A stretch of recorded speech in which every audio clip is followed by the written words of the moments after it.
at one of my favorite guitars today. This is my Ibanez Iron Label 6-string. The technical name of this instrument is the RG-IX20FEQM. Ibanez models are really technical and way too long for me to remember. And honestly, if you're looking for this guitar online, you can type in Iron Label Ibanez and it's one of the ones that pops up. So I wanted to talk today about what makes this guitar so special and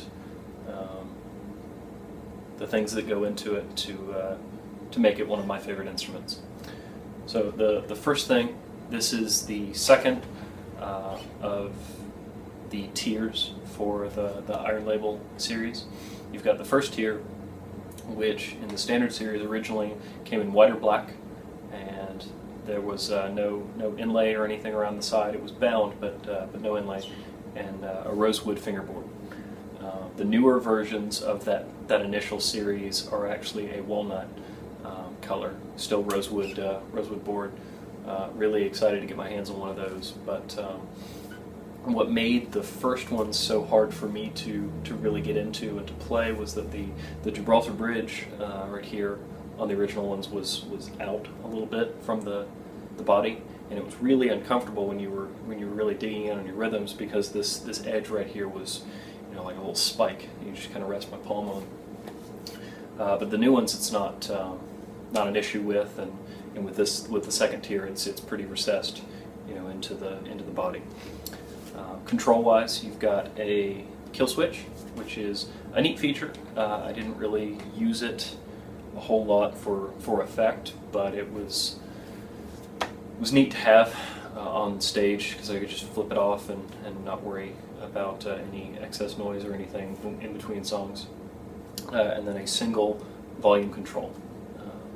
Comes loaded standard with EMG 8160. And with those pickups, you really don't need a tone knob anyway, so it was pretty neat. It's a really stripped down instrument as far as controls, but it gives you a lot of good tonal options regardless of that. The 60 is not as common a neck pickup for EMG. Usually it's the 8185, but the 60 has a thicker, almost warmer feel to it, and I'm a big Les Paul fan, and so it gives me a little more of that kind of feel with my leads, which I really like. And you can also get some pretty neat clean tones, which we'll take a look at in a bit. So again, the differences in this guitar versus the original is you have a bound ebony fretboard instead of a rosewood, which is fantastic. Ebony is my favorite fretboard wood, and they're becoming increasingly difficult to find on reasonably priced guitars. But it's just fantastic, and it's a nice cut of ebony. It's not the cheap ebony that the guitar companies are throwing on these days. Then on the back you've got a Nitro Wizard neck, which is a little bit different from their standard Wizard 2s. It's got a little bit more beef to it, but it makes it really nice to hold on to for rhythms and stuff, but it's still very fast for leads. You got a solid stripe of Babinga, which really adds some stability to the neck, which is great because I like using lower tunings.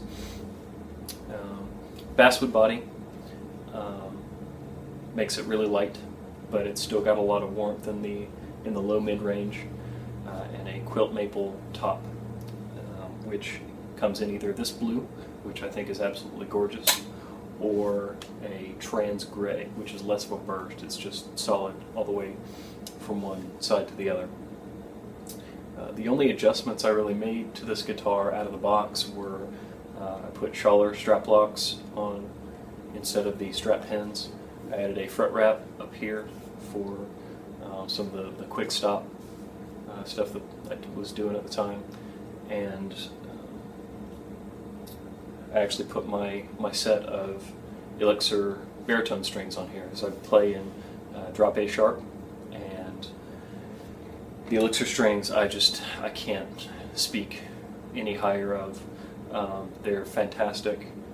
A lot of people don't know that they come in baritone sets, and all my guitars have Elixirs on them, but this set in particular is fantastic. It's a 12 to 68, and so it really keeps a nice, crisp, tight feel when you're playing in lower tunings. So like I said, drop A sharp for the stuff that I've been doing, and it gives you enough resistance and enough snap to when you're really chugging or doing kind of the genty sounding stuff. It has a nice response to it.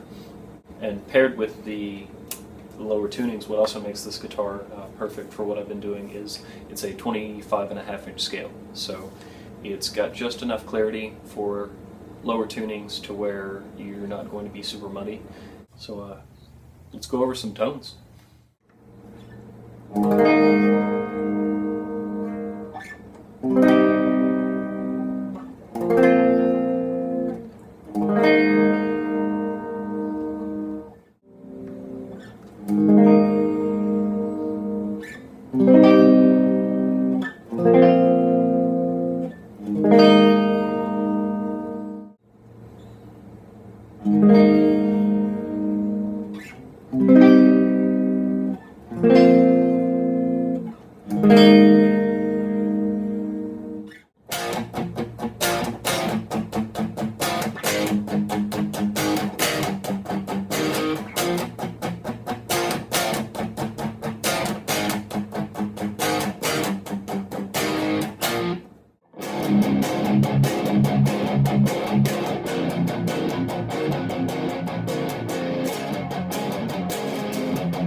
The only downside, which depends on what your needs are, but is that there's definitely a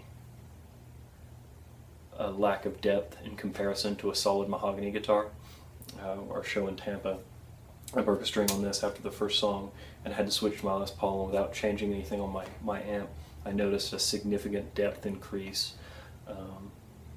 but it was a little muddy comparatively. So this guitar, really for anything that's metal, is just simply awesome, and it's really, really affordable. I mean, this is the nicer of the two original models, and this one retails for $799.99. So really, really good quality, just a step under the premium and the prestige, but I would put this up against any premium or prestige Ibanez on the market currently.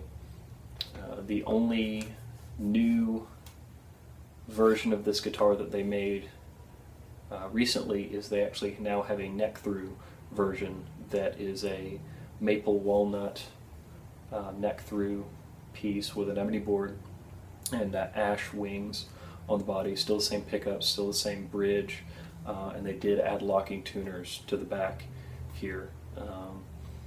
Really, really cool. Comes in a blue, kind of stain, or just a natural wood, which I'm a big sucker for. Seeing the stripes of wood in the neck through series. So very, very cool. And those are I think $11.